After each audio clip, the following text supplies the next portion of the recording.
Bengaluru rave party ఉదంతంతో చిక్కుల పాలైన నటి Hema movie artist association కు సంచలన లేఖ రాశారు. తన డ్రగ్ టెస్ట్ రిపోర్ట్ కాపీతో ఈ లేఖను ఆమె స్వయంగా మా అధ్యక్షుడు మంచు విష్ణుకు అందజేశారు.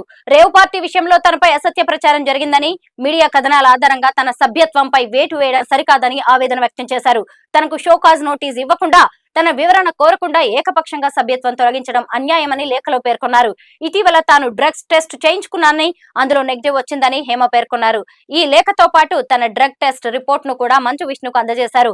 తనపై వచ్చిన ఆరోపణల్లో నిజానిజాలు పోలీసుల విచారణలో బయటపడతాయని పేర్కొన్నారు.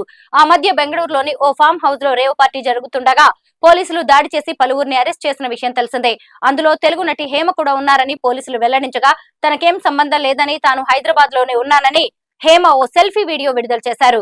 ఆ వీడియో పైన బెంగళూరు పోలీసులు సీరియస్ అయ్యారు. హేమ తమ కస్టడీలో ఉన్న సమయంలో పక్కకు వెళ్లి వీడియో తీసి దాన్ని సోషల్ మీడియాలో పెట్టారని ఆరోపించారు. హేమను అరెస్ట్ చేసి జైలుకు పంపగా ఆమె బెయిల్ పై బయటకు వచ్చారు. ఈ ఆరోపణలతో పాటు హేమ జైలుకు వెళ్లడంతో మూవీ ఆర్టిస్ట్ అసోసియేషన్ లో ఆమె సభ్యత్వాన్ని తొలగించారు.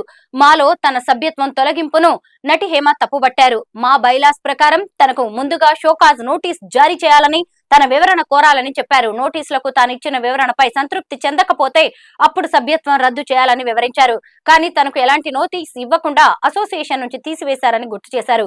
కాగా హేమ లేఖను అందుకున్న మా అధ్యక్షుడు మంచు విష్ణు ఆ లేఖను మా అడ్వైజరీ కమిటీకి పంపిస్తామని, కమిటీలో చర్చించిన తర్వాత దీనిపై నిర్ణయం తీసుకుంటామని ఆమెకు హామీ ఇచ్చారు.